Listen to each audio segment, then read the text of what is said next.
Donc, nous nous retrouvons pour la suite du cours, après l'exemple.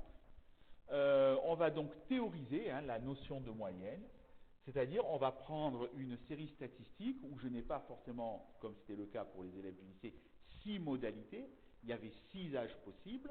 On va prendre un nombre de modalités de P, c'est-à-dire x indice 1, x indice 2, x indice 3, x indice 4, jusqu'à x indice P.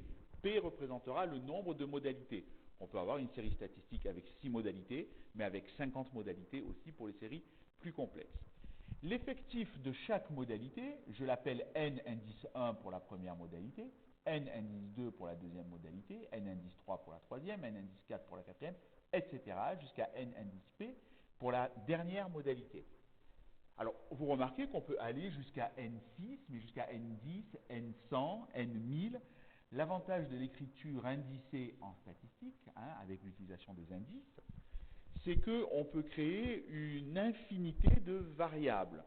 Si on se limitait des lettres de l'alphabet, si on se limitait aux lettres de l'alphabet, A, B, C, D, on était limité à 26. Là, on peut aller à n indice 10 000 si on veut. Donc, grand N représentera l'effectif total de la modalité, c'est-à-dire la somme, l'effectif total de votre série, c'est-à-dire la somme des effectifs de chaque modalité. Voilà. Alors là, on va voir une nouvelle notation que vous reverrez en première. C'est la notation sigma pour représenter la somme. C'est-à-dire qu'au lieu d'écrire n1 plus n2 plus n3 plus n4 plus n5, 3 petits points, jusqu'à plus n indice p, on peut écrire ce signe ici qu'on appelle sigma. Alors, en grec, sigma, c'est la lettre S. C'est S comme somme. Et on utilise n indice i. Alors, je vois bien que j'ai n indice 1, n indice 2, n indice 3, n indice 4 jusqu'à n indice p. Donc, il faut bien indiquer que l'indice i, il va aller de 1 jusqu'à p. Ce sont des nombres entiers. Voilà, donc je vais prendre tous les nombres entiers de 1 jusqu'à p. Donc voilà comment ça fonctionne, cette écriture-là. Ça veut dire qu'on va remplacer i par tous les nombres entiers de 1 jusqu'à p, n1, n2, n3, alors bien entendu si p est plus grand que 3, jusqu'à np. Et enfin, comme il y a le sigma, on va les ajouter, on en calcule la somme.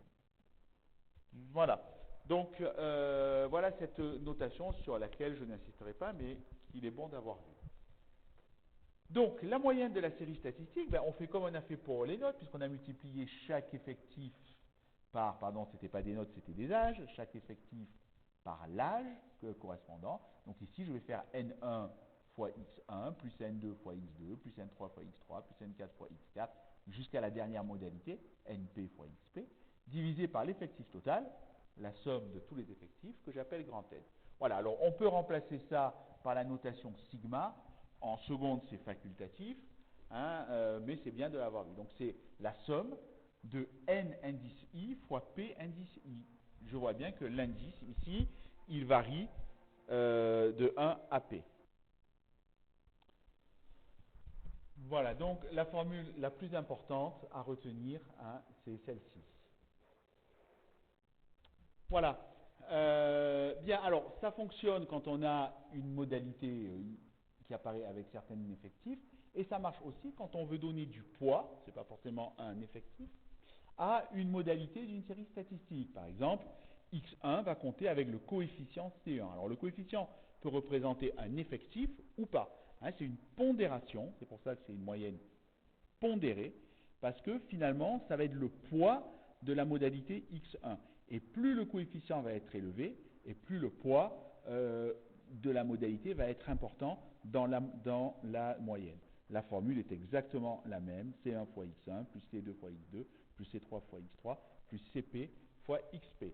Ce qui fait que finalement, quand en classe, on vous dit qu'une note compte coefficient 7, ça veut dire que cette note a un poids de 7, ça pourrait être un effectif, c'est comme si cette note comptait 7 fois.